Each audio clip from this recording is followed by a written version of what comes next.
नमस्कार। India debate में आप सबका स्वागत है। मैं हूं आशुतोष पाठक। आंदोलन खत्म हो गया, सरकार और आंदोलनकर्मी के बीच में समझौता हो गया, सरकार के कद्दावर कैबिनेट मंत्री का इस्तीफा हो गया, सब लोग अपने अपने रास्ते चले गए।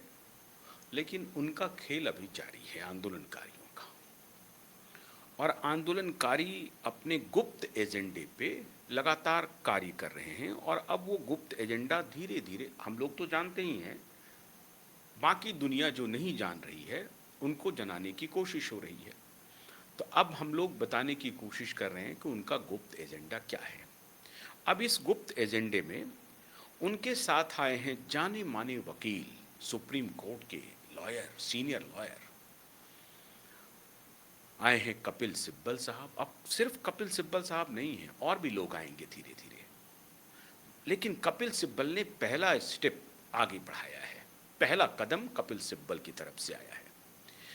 सिब्बल साहब कह रहे हैं कि देश भर में जो आंदोलन कर्मी हैं, जिन्होंने आंदोलन किया और जिनको पुलिस ने जबरदस्ती उनके खिलाफ अब केसेस फाइल किया जा रहा है, पुलिस ज्यादती कर रही है, उनके परिजनों को परेशान किया जाएगा, तो उनकी रक्षा के लिए मैं आगे आ रहा हूं।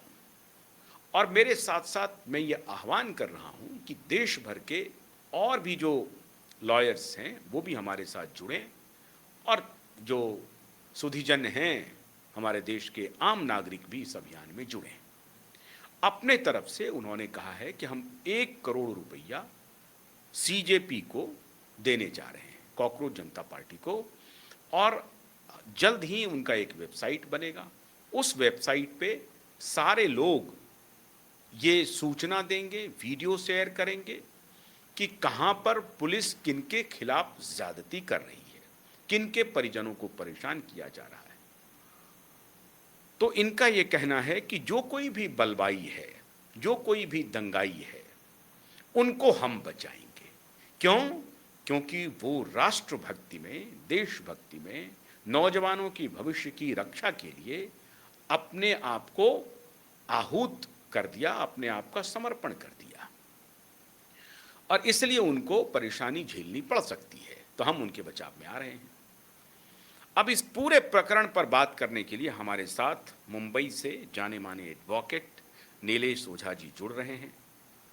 ये पूरा षड्यंत्र क्या है, ये खेल क्या है, क्यों वो आ रहे हैं बचाव में, उनकी इच्छा ऐसी बलवती क्यों हो गई।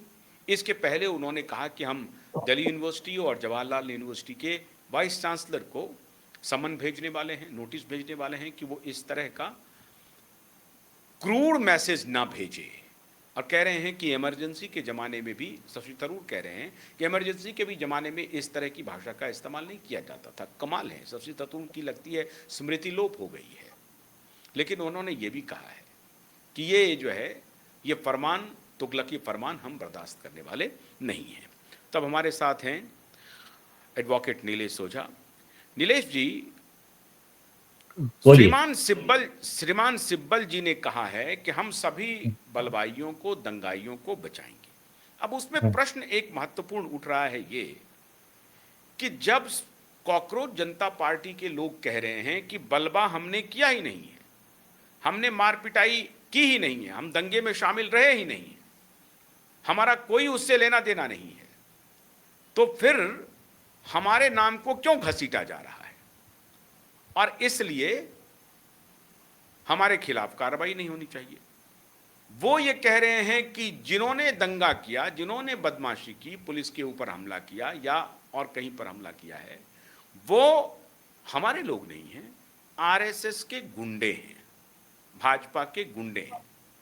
अब जब पुलिस उन्हीं गुंडों के खिलाफ मान लीजिए कार्रवाई कर रही है, तो सिब्बल जी कह रहे हैं कि हम होने नहीं देंगे। ये हमको समझ में नहीं आ रहा है खेल। तो असल खेल बताइए सर। नहीं, अभी वो तो सिब्बल जी को पहले मैं मजाक में कह रहा हूँ, सिब्बल जी को पूछ लीजिए वो बीजेपी की बी टीम है क्या है। एक ह्यूमर का पार्ट हो गया। मैं मुद्दे पे आता हूँ। सिब्बल जी बीजेपी की बी टीम है। मेरे सुने आ रहा हूँ, मैं मुद्दे पे आ रहा हूँ। ये जस्ट एक जोक हो गया। ठीक देखिए, ठीक। पहली बात ये जो भी युवा है, आंदोलनकारी है, हम्म इनके अच्छी चीजें, हम्म मतलब धर्मेंद्र प्रधान का इस्तीफा मांगा हम लोग पहले से, इस हमारी भी डिमांड थी। हाँ देश आया, रास्ते पे आया और दिखा दिया कि ये सिर्फ मोबाइल वाली जनरेशन नहीं है, रास्ते पे भी आ सकती है, आंदोलन भी कर सकती है, और तुम्हारे लॉलीपॉप में नहीं आएंगे। इस्तीफा चाहिए एक। दूसरा, वो जो ये है, कानून कड़े बनाए, वेलकम, लेकिन कानून के साथ में वो जो चीफ सेक्रेटरी वगैरह उनको जेल में कब भेजोगे ये बता देना, उन पे कार्रवाई होना चाहिए। हम्म ये तुम्हारा जो अरबों का बिजनेस चलाया तुमने इतने दिन। हम्म तीसरी चीज, जो एग्जाम फिर से लेना पड़ा, तो सरकार का जो खर्चा होगा वो ये सरकारी अधिकारियों से कब वसूल करेंगे, वो भी एक बता देना। तो ये इस बात पे जो भी आंदोलन हुआ, जिन लोगों ने आंदोलन किया, उनको सैल्यूट। तुम अभिजीत दीपके हो, सौरभ दास हो, रांका हो, जो भी है, इन सभी लोगों को इसके लिए बधाई। तो अभी देखिए, जो जायज मांगे थी उसके लिए आंदोलन कीजिए, जंतर मंतर पर कीजिए, क्योंकि लॉ है, संविधान प्रेमी हम, लॉ लॉ अबाइडिंग सिटीजन है। तो हम्म आप नियम से कीजिए, जहां स्पेसिफाइड नोटिफाइड एरिया है वहां पर कीजिए, और आपको, आप कानून के दायरे में, आपके ऊपर कोई भी गलत काम, मतलब अन्याय होता है, पुलिस हिंसा करती है, तो हम आपके साथ में खड़े हैं। आपको पूरा हक है उन पे कार्रवाई करने का, चाहे वो पुलिस हो या सरकार हो, कोई भी हो। एक, और उनसे मुआवजा मांगने का भी अधिकार है, तो उसमें कोई दो राय नहीं। हम्म अब आता है विषय जो आपने उठाया, डबल स्टैंडर्ड का, हिपोक्रेसी का, पाखंड का। आप देखिए, आपको परमिशन नहीं दी संसद जाने के लिए, हम्म आप चले गए, आपने बैरिकेड्स तोड़ दिए, आप लॉ के बाहर गए, आपने लॉ ब्रेक किया, आपने अनलॉफुल असेंबली की, वायलेंस किया, तो जिन्होंने भी किया होगा वो सजा के हकदार है। जिन्होंने पुलिस पर हमला किया, उनको घायल किया, एसीपी के दो ताक टूट गए, मरते मरते बचे, वो सब सजा के हकदार है। अब अगर आप कह रहे हैं कि ये वायलेंस करने वाले आपके लोग नहीं हैं, ये बीजेपी के आरएसएस के गुंडे हैं, तो फिर आप क्यों जा रहे हैं उनको, बीजेपी के आरएसएस के लोगों को बचाने के लिए? और सरकार सिर्फ शांतिपूर्ण आंदोलन करने वाले लोगों के खिलाफ की केसेस वापस ले सकती है। सरकार हिंसाचारी, पुलिस पर हमला करने वाले, सरकारी संपत्ति का नुकसान करने वालों के खिलाफ के एफआईआर वापस नहीं ले सकती है। ये वापस लेंगे भी, तब भी कोर्ट को अधिकार है इनका एप्लीकेशन रिजेक्ट करने का। एक, दूसरी चीज, अब आता हूं मैं आपके कपिल सिब्बल के इस पे। देखिए, नहीं, लेकिन ये जो, इसमें आपने एक बात कही हाँ, कि जो हाँ, भीड़ संसद की तरफ जा रही थी, उन्होंने हाँ, हिंसा की। हिंसा की हाँ। मतलब बैरिकेड तोड़ना तो हिंसा नहीं है, पुलिस के ऊपर हमला करना हिंसा है। बैरिकेड आप करेंगे तो वो भी हिंसा है। वो भी तो ऑफेंस ही है ना, जब आपको, देखिए, पुलिस ऑफिसर ने आपको कहा कि ये एरिया बैन है, आप नहीं जाना है, आगे संसद है, वो आंदोलन के लिए जगह नहीं है, यहां पर निषेधाज्ञा लागू हो गई है, तो उसके बाद में भी आप करोगे, और फिर वहां से पत्थर फेंकोगे, ये करोगे, तो ये हिंसा नहीं तो क्या है? एक हो सकता है सिविल डिसोबीडियंस, सविनय कायदा भंग का आंदोलन, कि जिसमें जैसा गांधी जी ने कहा था, हमने जाके नमक उठा लिया। लेकिन वो एक अलग चीज है ना, आप यहां पर डायरेक्ट हिंसा में दिख रहे हो ना कैमरे में। हम्म तो और एक मैं बताता हूं, देखिए, तो सिब्बल साहब खुद ही कह रहे हैं प्रेस कॉन्फ्रेंस में कि हाँ, इसमें जो चेहरे की पहचान वाला जो सिस्टम हाँ, है उसको लागू करके ये पहचान करके उनके खिलाफ कार्रवाई होगी जो लोग मैं एक हिंसा में शामिल हैं। मैं एक बताऊं और ये क्या? हम होने नहीं देंगे। हाँ सुनिए, ये सिब्बल साहब ना, ये होने नहीं देंगे मतलब क्या है? तुम्हारे घर का कानून है। और मैं ये कह रहा हूं, जो युवा है ना, सौरभ जी सेंसिबल पर्सन है, आप एक समझ लीजिए, नीम हकीम खतरे जान। आप पहले ये सिब्बल जैसे लोग अगर आपसे जुड़ेंगे ना, तो आपका आंदोलन प्रॉब्लम में भी आएगा और बदनाम भी होगा। उसके दो रीजन बताता हूं क्या? आपको। मैं पहले एक चीज बताता हूं। पहली चीज, आपको याद है आपके आंदोलन में वो एक पुलिस अधिकारी आ गया उत्तराखंड का, और डायस से कह रहा है कि बच्चों के लिए, बच्चों पे हुए अत्याचार के लिए मैं अपना ये सब तारे वार निकाल के फेंक रहा, पुलिस की वर्दी छोड़ दे रहा हूं मैं जॉब। और फिर इन्होंने जो लेफ्ट इको सिस्टम है, ये मुंबई तक वाले वगैरह, ये इन्होंने क्या किया, उसको बहुत ग्लोरीफाई किया। देखो पुलिस वाले ने बच्चों के आंदोलन के लिए जॉब छोड़ दिया। आधे घंटे के अंदर में पुलिस कमिश्नर का स्टेटमेंट आता है, अरे वो एक्सटॉर्शन वाली गैंग में गैंगस्टर के साथ मिलकर कॉमन मैन को मतलब उन्होंने जो गुनाह किया है कॉमन मैन के खिलाफ, उसके लिए ऑलरेडी सस्पेंडेड है, उस पर केस रजिस्टर्ड है, वो अरेस्ट भी हुआ था और उसका भी डिसमिसल होने वाला है। तो वो तो ऐसे क्रिमिनल जो है जिनके ऊपर केसेस लगे रहते हैं, उसको वो खुद को बचाने के लिए वो बोलता है कि मैं इनके आंदोलन में रहूंगा तो मैं बच जाऊंगा, मेरे खिलाफ का केस वापस हो जाएगा। या फिर उनको खुद का मौका परस्त किया है इन्होंने अपॉर्चुनिस्ट। काम। सुनीता हाँ विलियम्स का एक फैब्रिकेटेड वीडियो, जो कि चेन्नई गई थी सुनीता विलियम्स, उसका हाँ वीडियो इन लोगों ने ट्वीट किया, और उसके बाद बड़े बड़े पत्रकारों ने उसको रीट्वीट कर दिया, फैलाया। हाँ हाँ। और उसमें सुनिए ना, सुब्रमण्यम जी की बेटी भी हैं, हाँ आ रहा हूँ, उसमें आ रहा हूँ। हाँ अभी देखिए। सुहासिनी हैदर ने भी ट्वीट किया। हाँ हाँ, तो ये ऐसे जो क्रिमिनल मौका परस्त लोग हैं, दिल्ली पुलिस ने फेस रिकॉग्निशन करके 255 वांटेड क्रिमिनल ये आंदोलन में आए करके डिक्लेयर किया। मतलब ये फर्स्ट स्टेज का 255। आप दूसरी चीज, वांटेड है, मतलब पुलिस के लिस्ट में वांटेड, वांटेड है। Wanted criminal 255। हम्म। आप दूसरी चीज हम्म। कि अभी उनके ऊपर जो कार्रवाई होगी, तो वो कार्रवाई रोकने के लिए तुम्हारे वो कानून में तुमको अधिकार नहीं, बल्कि तुम तो को अक्यूज माने जाओगे उसको बचाने के लिए अगर जाओगे तो। अभी हम्म। मैं उस पर आता हूं। आप तुम्हारे कपिल सिब्बल अब साहब, ये को अक्यूज होंगे, ये को अक्यूज होंगे। यस, हाँ हाँ, अरे भाई, उनके साथ उनके खिलाफ भी चलेगा, जो बचाने वाले हैं उनके खिलाफ भी मुकदमा चलेगा।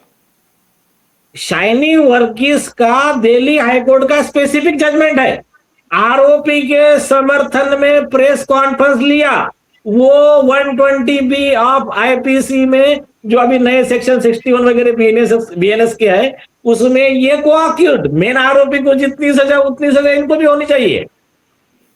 आप तीसरी चीज देखिए, जैसा वो पुलिस वाला था, ऐसा ही मिस्टर कपिल सिब्बल, इनके ऊपर में प्रोसिक्यूशन का सैंक्शन पेंडिंग है एडवोकेट जनरल और सॉलिसिटर जनरल के पास में। दूसरा, और किसने फाइल किया है? अच्छा, सबसे खास बात, अभी आपके चैनल पे पहला ब्रेकिंग, किसने फाइल किया है? जेएनसी लॉयर्स एसोसिएशन के कन्वेनर आयुष तिवारी ने और एडवोकेट अभिषेक मिश्रा ने। जेएन जी, अभिषेक।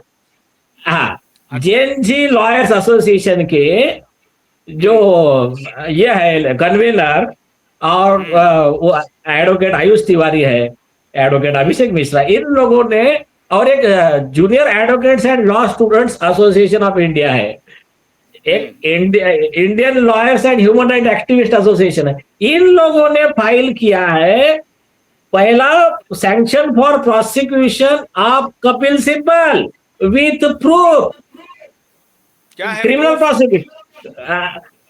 उनके क्या है, इन्होंने जो ये दिया था, जो नैरेटिव चलाया, इसके अरविंद केजरीवाल के सपोर्ट में एक उन्होंने झूठा झूठा वीडियो बनाया।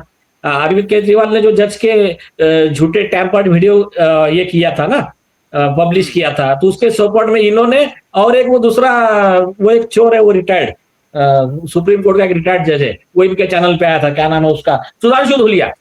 वो तो वो आके उसको सपोर्ट में एक नैरेटिव तैयार कर रहे थे।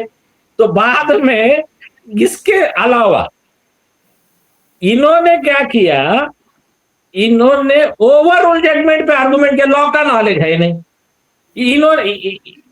इन्होंने आर्ग्यू किया, वो सुप्रीम कोर्ट ने रिजेक्ट किया। अनिल देशमुख का केस याद होगा, महाराष्ट्र के होम मिनिस्टर थे, मैंने केस आर्ग्यू किया था, हमारे घनश्याम उपाध्याय जी पिटिशनर थे, वन ऑफ द काउंसिल मैं था उसमें उस पे एफआईआर हुआ, वो अरेस्ट हुआ, तो उसको चैलेंज इन लोगों ने किया। उसमें क्या किया इन्होंने, ओवरऑल जजमेंट दिया कि हमको सुना नहीं, और बाइंडिंग जो जजमेंट था वो छुपा के रख दिया। सुप्रीम कोर्ट ने इनका रिजेक्ट कर दिया, हमारा अपील हो गया। तो ये ओवरऑल जजमेंट और अनिल देशमुख जेल गए, मतलब जेल महाराष्ट्र गए, के होम मिनिस्टर जेल में गए। अब जेल दूसरी गए। बात, आप ये सुनिए कह रहे थे कि सुनिए सुनिए वीरास्वामी सुनिए केस सुनिए, का उदाहरण दे रहे थे आप। एक मिनट आ रहा हूं मैं। कपिल सिब्बल का लाइसेंस कैंसिल करने के लिए, इनकी वकालत की डिग्री कैंसिल करने के लिए, जो ये है मतलब सनद, उसके लिए ये जेएनजी लॉयर एसोसिएशन के आयुष तिवारी ने बार काउंसिल ऑफ दिल्ली में केस फाइल किया। बार काउंसिल ऑफ दिल्ली ने ईमेल भेजा कि आप पहले उनको नोटिस सर्व करो। बार काउंसिल के कहने पे आयुष तिवारी ने नोटिस सर्व किया कपिल सिब्बल को। आप इनके ऊपर ये 2-4 केस की टंगती तलवार है।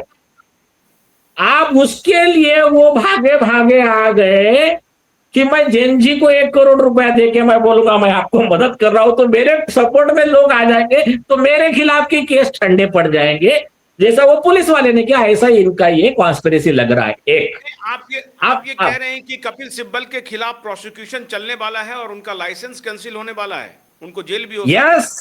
यस यस 100% होना चाहिए उनका, इतने स्ट्रांग प्रूफ्स है हमारे पास। आप कह रहे थे वीरास्वामी केस का क्या हवाला दे रहे थे आप? हाँ, तो अभी हमारे युवा भाई, हमारे सौरभ दास जी, अभिजीत दिपके जी, तुम्हारे आशुतोष राका जी, सारे कॉकरोच जनता पार्टी के हमारे भाई, जरा सुन लीजिए इनके बारे में। इनकी हिस्ट्री क्या है, इनको साथ में रखने से आपका नुकसान कैसा होने वाला है,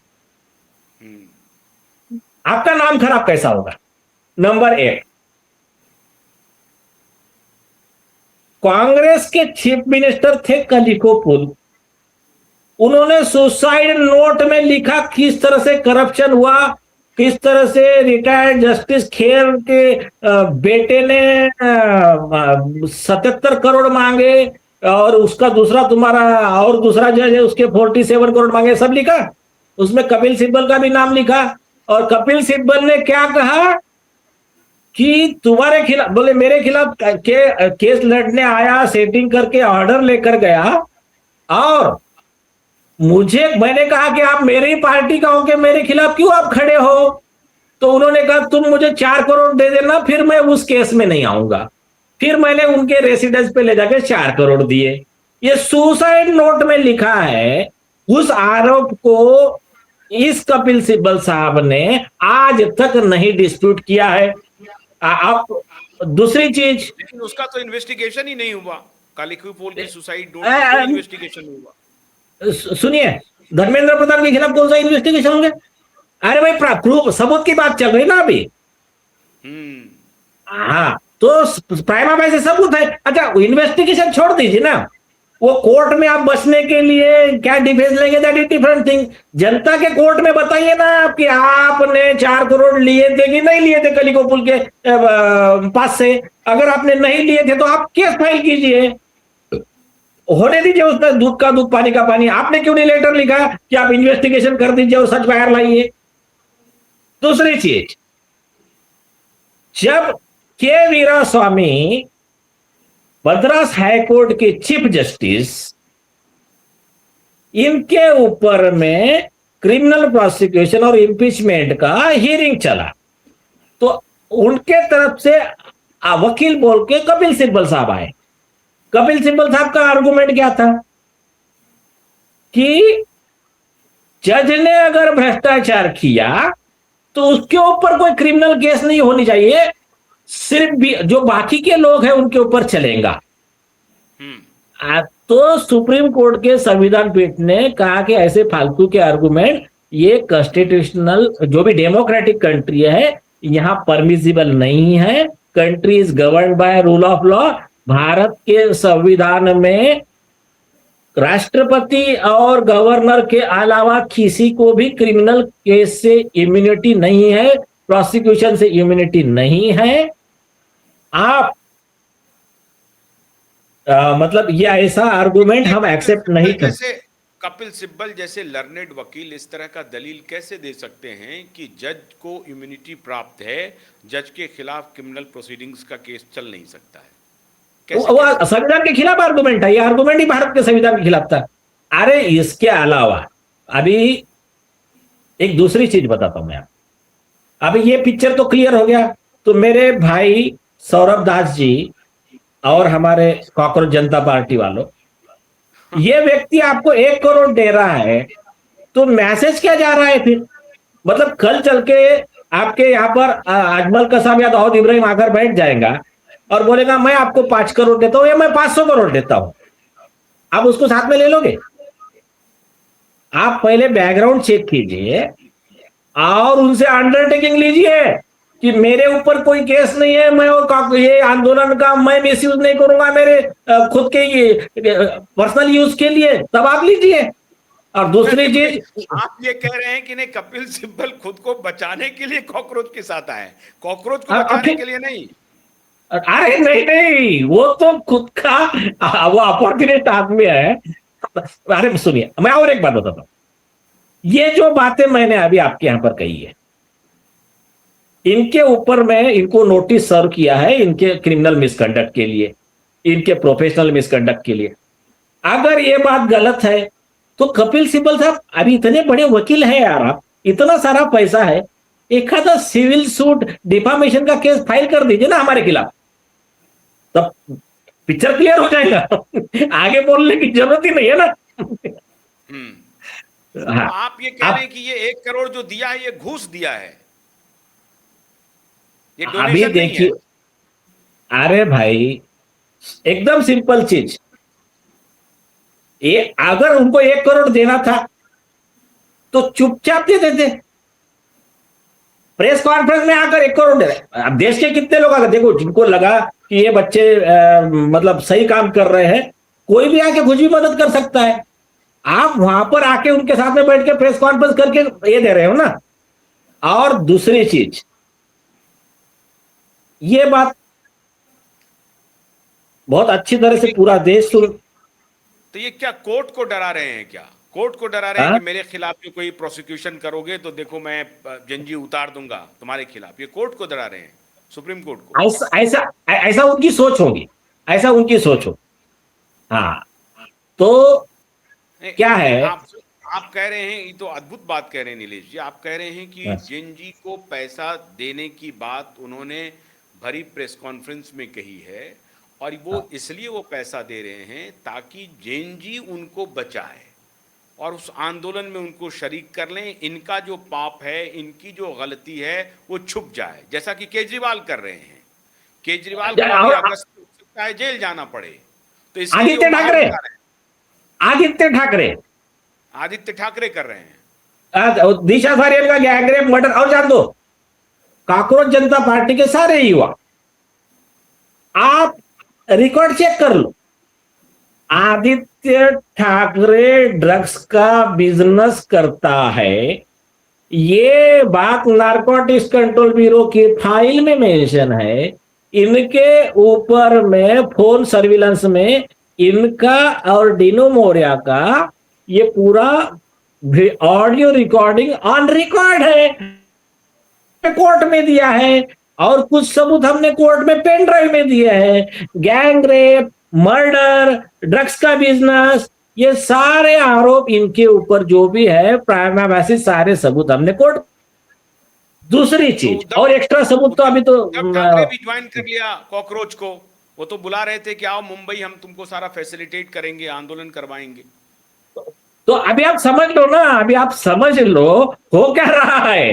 तो ये हमारे युवा, आपका उद्देश्य सही है, आंदोलन बिल्कुल चलने दो, मौका परस्त आरोपियों को मत लो, उनसे अंडरटेकिंग लो पहले कि मेरे खिलाफ कोई केस ऐसा बड़े प्रूफ के साथ नहीं है, अगर ऐसा आया तो मैं कभी आपके आंदोलन में आगे खड़ा नहीं रहूंगा और मेरे किसी केस में आपसे मैं मदद नहीं मांगूंगा, इसका मैं मिसयूज नहीं करूंगा। आप एक फॉर्म बनाओ, आपके आंदोलन में कितने लोग बसते हैं बता दो आप मुझे। ये बहुत बढ़िया बात कह रहे हैं आप कि आप अंडरटेकिंग ले लो कि भाई आपका आपका उद्देश्य क्या है, आप क्यों आ रहे हैं। तो अरविंद केजरीवाल तो छात्र को समर्थन करने के लिए आए थे, उद्धव ठाकरे छात्र को समर्थन करने के लिए आए हैं, कपिल सिब्बल कानूनी लड़ाई लड़ने के लिए आ रहे हैं। आप उल्टी बात कह रहे हैं, आप तो टोटल गंगा उल्टी बहा रहे हैं नीलेश जी। आप कह रहे हैं कि वो बचाने नहीं आया, वो खुद को बचाने के लिए आया है। कॉकरोच को किसी को नहीं बचा पाएंगे कपिल सिब्बल। और वो इसके बहाने, अच्छा अब 1 करोड़ रुपया जो उन्होंने डोनेशन दिया है, आप कह रहे हैं घूस दिया है, और उन्होंने कहा है कि जिनको जिनको पैसा डालना है वो डालो, तो इसका मतलब 25-50 करोड़ रुपये इसमें भी उगाही हो जाएगी। और फिर 1 करोड़ रुपया क्या वो बाद में ले लेंगे नहीं लेंगे भगवान जाने, पता नहीं। इसके बहाने भी कुछ कमाई करेंगे क्या? नहीं नहीं नहीं नहीं, उसमें वो नहीं लेंगे, ये ख्याल में रखो आप। आने वो बच्चे खाने नहीं देंगे, बच्चे होशियार बच्चे, इनको उसमें नहीं खाए, ये दूसरे तरीके से खाएंगे, ये दूसरे तरीके से फायदा उठाएंगे। ये अरे मुझे इतना बताइए ना। अच्छा और एक लॉ देखो, इनके खुद के चैनल पे बैठ के जो लोगों के इंटरव्यू लेते ना, ये जो कौन से, ये ना ओवर रूल्ड गैंग है। ये कपिल सिब्बल हो गया, वो रिटायर्ड सुप्रीम कोर्ट का वो चोर जज था Deepak Gupta, over ruled gang है ये। वो जस्टिस दीपक गुप्ता का तो आप पढ़ो, सुप्रीम कोर्ट के रिकॉर्ड चुरा कर ले गया, उसके बाद में कंप्लेंट हमारी पेंडिंग है, उसके बाद में फॉर्जरी किया, बाद में झूठा लिखा, उसके बाद में एक ऑर्डर में 15 ओवरऑल जजमेंट लिखा मतलब ऐसा भी नहीं कि एक दो। तो ये जो लोग हैं ना, ये ऐसे लोगों का एक ग्रुप है, कपिल सिब्बल के चैनल पे वो बुलाते हैं, गलत सलत पूरे नैरेटिव और झूठा नैरेटिव चलाते हैं। तो ऐसे लोगों के अगर सलाह लोगे ना आप जाओगे परेशानी में। अब मैं आपको दूसरा एक पॉइंट बोलता हूं, एक आप और एक ख्याल में रखिए, ये जो है ना, इसमें फायदा बीजेपी का कैसा होने वाला है, अभी आप गौर कीजिए। और शुरू में ही आपने कहा कि बीजेपी की बी टीम है कपिल सिब्बल। अब मैं बता रहा हूं अभी फायदा बीजेपी का कैसा होने वाला है। बीजेपी क्या करेंगी, बिल्कुल आपकी बात मान ली हमने, सारे केसेस वापस हो गया, कौन से पुलिस वाले पे हमला किया वो भी वापस ले लेंगे। अभी क्या किया है, वो अपने जयपुर डायलॉग वाले संजय दीक्षित एंड टीम ने एक उनका ग्रुप बनाया है, तो बोले हम पिटीशन फाइल करेंगे ऑब्जेक्शन के लिए। तो आपको मैं लॉ का इतना बेकार इसमें फटका बैठने वाला है कि सुप्रीम कोर्ट का स्पेसिफिक लॉ है, शिवनंदन पासवान का संविधान पीठ का कॉन्स्टिट्यूशन बेंच का जजमेंट है, ये तुम्हारे घर की प्रॉपर्टी नहीं है, ये लॉ एंड ऑर्डर। सरकार ने पूरा बैठ के निर्णय ले लिया है केसेस वापस लेने हैं। सरकारी वकील वो बात कोर्ट में रखने के लिए बाइंडिंग नहीं है, और गलत कामों में सरकारी वकील ने रखना नहीं है। उसमें क्या लिखा सुप्रीम कोर्ट ने पता है, या तो आप उनको समझाओ सरकार को कि ये केस वापस नहीं हो सकते हैं, ये पब्लिक के खिलाफ में है, इन्होंने तोड़फोड़ की, पब्लिक प्रॉपर्टी का नुकसान किया, दूसरी पुलिस पे हमला किया, दूसरी चीज अगर सरकार नहीं मानती है तो आप कोर्ट में आके बोल दो कि मैंने बताया था लेकिन सरकार नहीं सुन रही, और बहुत ज्यादा लगता है तो सरकारी वकील अपनी पद से इस्तीफा दे दे, रिजाइन कर दे, क्योंकि वो ऑफिसर ऑफ द कोर्ट है, गलत कामों का बिल्कुल समर्थन नहीं कर सकते आप। ये सुप्रीम कोर्ट ने क्लियर कर दिया वकीलों के लिए, सरकारी वकीलों के लिए कानून। अब मैं दूसरा बहुत एक मिनट, बहुत इंटरेस्टिंग बात आपने कही। अब अगर मान लीजिए, फर्ज कीजिए कि सरकार ने कहा कि हमने केस वापस ले लिया, हाँ, कोई सरकारी वकील खड़ा नहीं हुआ ये कहने हाँ, के लिए भी कि नहीं सरकार गलत कर रही है आपके हिसाब से, हाँ, कि नहीं उनको आकर के हाँ, स्टेटमेंट देना है, नहीं हाँ, कहा, तो क्या कोई ऐसा वकील उस सरकारी वकील के खिलाफ में फाइल कर सकता है कि केस आपने क्यों नहीं कहा, आपने क्यों हाँ नहीं कहा, समझाया, बिल्कुल या सरकार बिल्कुल सरकार को भी बिल्कुल। एक्यूज सरकार को भी एक्यूज के रूप में ट्रीट किया जा सकता है कि आप नहीं उठा सकते हैं केसेस। जो बलवाई, अच्छा जो पॉइंट दंगा को, हुआ, जो मारपीट किया, ये स्टेट है और स्टेट के आप हमारे प्रतिनिधि हैं, इसमें कोई शक नहीं है, लेकिन आप नहीं उठा सकते हैं इस केस को। अरे आपने बहुत अच्छा पॉइंट उठाया। हमारे सुप्रीम कोर्ट के माननीय जस्टिस जेबी पार्डीवाला साहब, इन्होंने इतना बढ़िया जजमेंट दिया है अभी 2025 में महावीर वर्सेस स्टेट का, स्टेट ऑफ हरियाणा। उन्होंने कहा सरकारी वकील कोई माउथपीस ऑफ सरकार नहीं। जब कोर्ट में मामला चल रहा है, सही लॉ बताने का, अक्यूज के फेवर का हो, कंप्लेंट के फेवर का हो, अगर वो ड्यूटी में सरकारी वकील फेल हो गया तो सरकार ने उस मतलब व्यक्ति का जिसके फंडामेंटल राइट का वायलेशन हो, उसको 5 लाख रुपए काट देने का ऑर्डर किया अभी सुप्रीम कोर्ट ने, सरकारी वकील के गलती के वजह से। ये हिस्टोरिक जजमेंट है ये। अब दूसरी चीज, अभी ये तो आ गया सरकारी वकील का, बीजेपी का मतलब फायदा कहां होने वाला है वो बीजेपी वालों को भी नहीं पता है। मैं बता रहा हूं, कपिल सिब्बल जैसे वकील उनका फायदा कहां करने वाले हैं। अभी क्या होगा, नड्डा साहब और सौरभ दास, और मैं कहता हूं जो भी है पूरी सरकार मिलके ये ऐलान कर दे कि जिनका फेस रिकॉग्निशन हो गया है, जो ऐसे बड़े क्रिमिनल केसेस कर रहे हैं, उनके ऊपर में एफआईआर नहीं होंगे, पुलिस कार्रवाई नहीं होगी, है ना। जी। एक व्यक्ति, अच्छा यह पहले हो चुका, मैं बता रहा हूं, और उसमें आपके माननीय अभिषेक मनु सिंह भी थे, कॉस्ट के साथ निपट गई थी वो, इनका एक चीफ मिनिस्टर निपट गया था कॉस्ट के साथ, मैं बता रहा हूं किससे आपको। तो आप क्या होगा, ये कोई भी कॉमन ना, अपनी जेनजेड लॉयर्स एसोसिएशन ये पिटीशन फाइल करेंगी, क्या बोल के, और कई लोग हैं अभी इसमें तैयार, क्या बोल के पता है, संविधान का उल्लंघन हुआ है, सुप्रीम कोर्ट के आदेश की अवमानना हुई है, सर ये नड्डा और इन लोगों ने कॉकरोच जनता पार्टी के साथ मिलके पुलिस के अधिकारों का उल्लंघन किया, कॉमन मैन के अधिकारों का उल्लंघन किया, आरोपी को ऊपर एफआईआर नहीं रजिस्टर करने के लिए दबाव लाया, हो गया।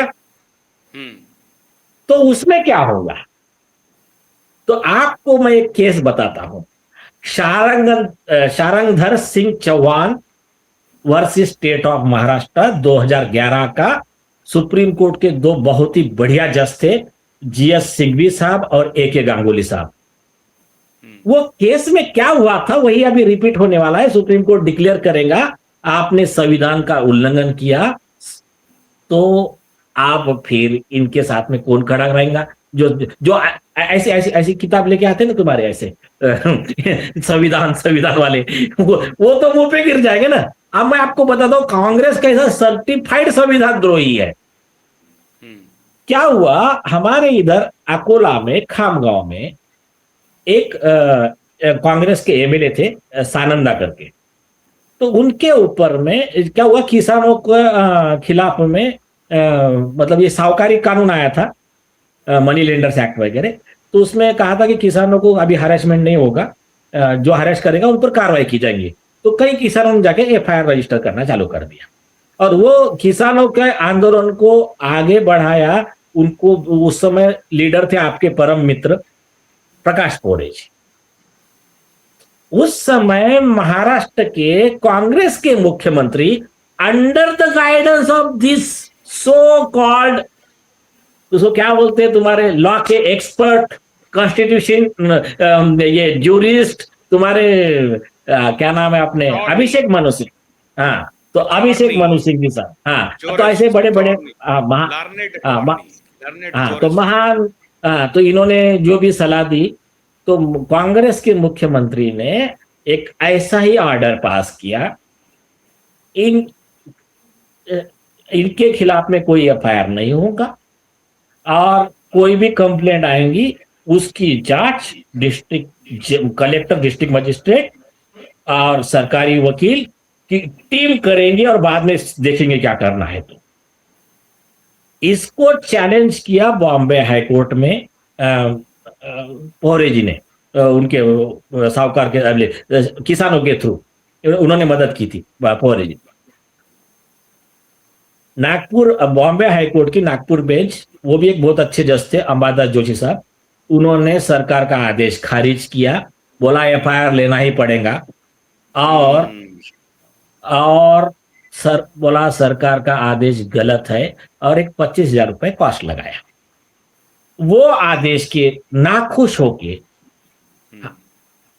बीजेपी सरकार, अरे कांग्रेस सरकार, विलासराव देशमुख जी की तरफ से उन्होंने फाइल किया सुप्रीम कोर्ट में रीट एसएलपी। महान काउंसिल अभिषेक मनु सिंघवी जी, उन्होंने किया आर्ग्यू, हाफियर हुए, जो भी है वो हमेशा की तरह इसके पहले जैसा ओवररूल्ड केस लॉ दिए वैसा ही आर्गुमेंट चालू किया टाइम पास।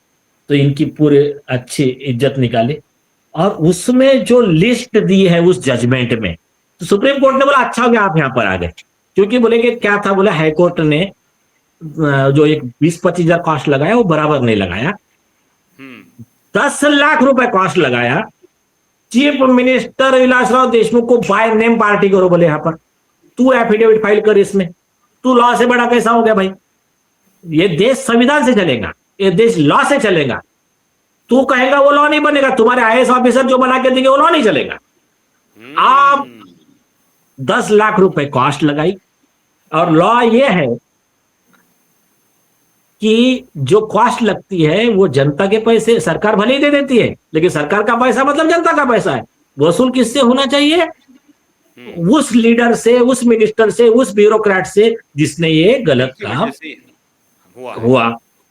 अब उस जजमेंट का और एक दूसरा एक जजमेंट है, उस जजमेंट में क्या किया, 1964 में उसमें 10 लाख रुपए का जुर्माना लगाया, चीफ मिनिस्टर को कहा कि एफिडेविट फाइल करिए कि आपने ऐसा क्यों किया।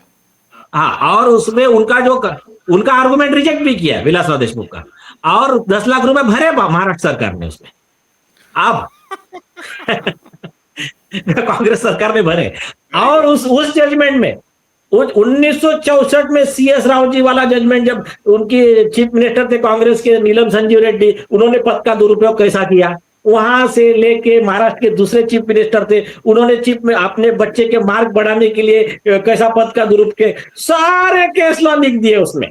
बताइए, सर्टिफाइड कांग्रेस के जो देशद्रोही के, अरे संविधान द्रोह के जो भी काम थे वो सारे वो जजमेंट में कोर्ट ने लिख दिए और 10 लाख रुपए कॉस्ट लगा दी। ये सुप्रीम कोर्ट के ऑर्डर में लिखा हुआ है। Yes, detail list.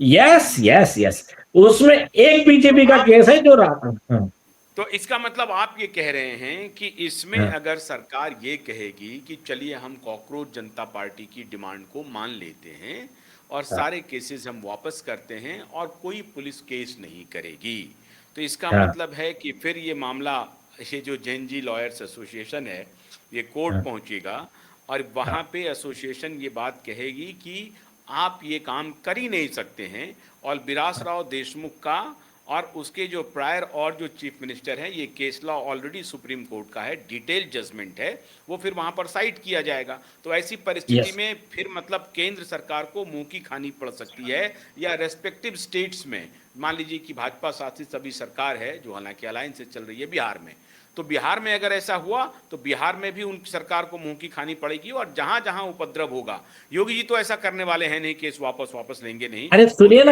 ना, नहीं, उसका आगे का किस्सा बता रहा हूं। उसमें और एक जजमेंट है जिसमें महाराष्ट्र के कांग्रेस के मिनिस्टर स्वरूप सिंह नाइक और फॉरेस्ट मिनिस्टर और उनके फॉरेस्ट डिपार्टमेंट के चीफ सेक्रेटरी अशोक खोत, इनको दोनों को 1 महीना जेल में भेजा और कॉस्ट लगाया 50,000 अलग, हो गया। और उसमें एक प्यारा लिखा है, प्यारा नंबर 22, वो प्यारा नंबर 22 ना हमारे माननीय प्रधानमंत्री मोदी जी भी सुन लेंगे तो अच्छा रहेगा, और वो प्यारा नंबर 22 बीजेपी के फायदे में होने वाला है। अभी दिखने में आपको लगेगा उनके खिलाफ है, लेकिन फायदे में कैसा होने वाला मैं बताता हूं। मतलब इसके लॉ के हिसाब से खिलाफ में है, वोट के हिसाब से फायदे में कैसा तो उसमें क्या लिखा है, लॉर्ड डेनिंग को कोर्ट किया सुप्रीम कोर्ट ने, कहा जो पुलिस ऑफिसर होता है स्टेशन इंचार्ज, वो अपना जब काम करता है ड्यूटी, तो उसके ड्यूटी में कोई भी प्राइम मिनिस्टर भी हस्तक्षेप नहीं कर सकता। वो जो प्रोसीजर है सीआरपीसी का जो भी है उसके हिसाब से ही काम करेगा। इवन उसके सीनियर भी हस्तक्षेप नहीं कर सकते हैं गैर कानूनी तरीके से। आप ये सुप्रीम कोर्ट ने लॉ बना दिया और उसमें कहा कि हमारे आदेश जो दिए गए हैं ऑलरेडी, उसका उल्लंघन करके आपने जो अति होशियारी दिखाई, तो उनके ऊपर फिर मिनिस्टर और उस पर कंटेम्प्ट का कार्रवाई किया। देखिए एक प्लस पॉइंट है सरकार के पास, राष्ट्रपति को अधिकार है कि कंटेम्प्ट में अगर सुप्रीम कोर्ट ने सजा भी दे दिया तो राष्ट्रपति माफ कर सकते हैं, वो अलग चीज। लेकिन अभी इसमें होगा क्या, होगा ये कि संविधान के खिलाफ काम करने के लिए ये कांग्रेस कपिल सिब्बल कांग्रेस पार्टी ने सरकार पे दबाव डाला। और बीजेपी वाले लोगों को क्या बोलेंगे मालूम है युवा को, देखिए आपके लिए हमने सुप्रीम कोर्ट की गालियां भी सुनी, हमारे ऊपर कोर्ट भी लग गई, हमारा ये हो गया, लेकिन हमने आपके हित का काम करने का सोचा। लेकिन आपके लॉ ऑफिसर जो थे वो लॉ का नॉलेज था नहीं उनको, उन्होंने आपके थ्रू गलत डिमांड करने लगाई। तो कृपया करके आप ऐसे प्रस्ताव लेकर अगली बार मत आइए, फिर जनता भी बोलेंगे सही बात है, मोदी जी ने देखो सुप्रीम कोर्ट की गालियां खा ली लेकिन बच्चों के लिए इतना काम कर दिया। हाँ, अभी बड़ा एक इंटरेस्टिंग एक कार्टून वायरल हुआ था, याद है आप, हम लोग एक शो किए थे आपके साथ ही, मैंने किया था वो शो, जिसमें कार्टून वायरल हुआ था जब ये 7 मेंबर ऑफ पार्लियामेंट जो राज्यसभा के थे, ये टूट के जब गए थे भारतीय जनता पार्टी में, तो फिर ये सिंघवी और सिब्बल अब पता नहीं अंदर एंड क्या डील हुई भगवान जाने, लेकिन लोग कह रहे हैं कि 100 करोड़ की या इस टाइप की कुछ कुछ चर्चा चल रही थी। मुझे नहीं मालूम, ये पूरी तरह से असत्य हो सकता है और इसमें थोड़ी बहुत सत्यता हो भी सकती है कि भाई इनकी कोई डील हो रही है। तो एक कार्टून हुआ, उसको पता नहीं आपके सकाल ने या कौन से अखबार, बदले शरद पवार जी के अखबार ने फ्रंट पेज पे उसे झांपा कि शरद पवार जी और उद्धव ठाकरे केजरीवाल को समझा रहे हैं कोई फायदा नहीं है, पैसा इसमें क्या होगा। सकाल सकाल मराठी में, सकाल में मराठी में क्या था सर वो? उसमें क्या लिखा था कि वो शरद पवार का ही खुद का पेपर एजेंसी है, वो उनके भाई का प्रताप सकाल में। हाँ, और 1 करोड़ के आसपास उसका रीडरशिप है, बड़ा पेपर है सकाल। हाँ, तो उसमें पीछे से बता रहे वो, यस यस बहुत से, कि देखो कुछ फायदा होने वाला नहीं है, मतलब हमारा टाइम भी गया, पैसा भी गया, कुछ नहीं हुआ सुप्रीम कोर्ट से। तो केजरीवाल को बोल रही है, मतलब ये जो है कि ऐसे तुम कपिल सिब्बल जैसे लोगों के बातों में नहीं आना, मनु सिंघवी जैसे लोगों के। इसको जरा फुल फ्रेम पे लाइए, इसको जरा फुल फ्रेम पे लाइए, हम दोनों को भी हटा करके इसको फुल फ्रेम पे लाइए ताकि एक बार दर्शक फिर से देख लें। ये देखिए, ये कह रहे हैं कि अच्छा मराठी में क्या, अब इसको कह रहे हैं कोई फायदा नहीं होने वाला है, सिर्फ पैसे का वेस्ट होगा।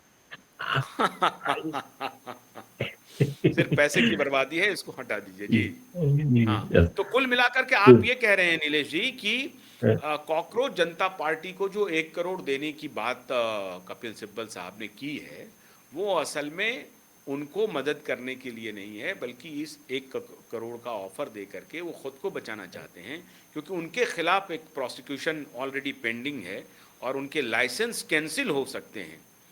तो वो इसके पहले एक माहौल बना रहे हैं, जैसा कि उद्धव ठाकरे साथ में आ गए, केजरीवाल जी को जेल जाना है, वो भी इंतजारी हो रहा है, अगस्त में सुनवाई है, और ठाकरे जी का तो मेरे ख्याल से 3 अगस्त को है, वहाँ भी अब लास्ट स्टेज में FIR का आदेश आने की संभावना पूरी है। और रशीद खान पठान, मुरसलीन शेख, इन्होंने इनके खिलाफ केसेस फाइल करके रखा है ना, अभिषेक मनु सिंघवी, कपिल सिब्बल के खिलाफ ऑलरेडी कंप्लेंट फाइल है। तो भाई दीपके जी और दास साहब, जरा होशियार रहिए, ये 1 करोड़ रुपए लेकर के तो आए हैं, अब पता नहीं उससे आपका लाभ होगा या नुकसान होगा। मोटी बात यह है कि सिब्बल साहब खुद को बचाने के लिए इनके साथ उतर गए हैं और इनके खिलाफ खुद ही, आप ठीक कहा आपने कि एक चीफ मिनिस्टर के वो डाइंग डिक्लेरेशन एक प्रकार से हो जाता है, जो सुसाइड नोट है उनका, यस, पालिखो पुल का, उसमें उन्होंने यस। नाम लेकर के लिखा हुआ है कि मैंने इनको इतने पैसे दिए। वो हालांकि वो बृहत्तर इंक्वायरी का विषय है। तो बहुत बहुत शुक्रिया नीलेश ओझा जी, आपने देश की आंख खोल दी है और मैं उम्मीद करता हूं कि कॉकरोच जनता पार्टी के जो सुधी नेतागण हैं वो फ़ौरन से पेशतर इस बात का संज्ञान लेंगे और अपने आप को अगर बचाना चाहते हैं तो सिब्बल साहब से दूर हो जाएं। वो शायद उनकी रक्षा नहीं कर पाएंगे और जैसा कि नीलेश ओझा जी ने कहा कि हमने उनको कई बार शिकस्त दिया है अदालत में ही, अगर वो उनके साथ रहेंगे तो नीलेश जी भी, बल्कि ये जो जैन जी एसोसिएशन है वो आगे आ रहा है और मेरा ख्याल से अंततः नीलेश जी भी आगे आएंगे। बहुत बहुत शुक्रिया, नमस्कार।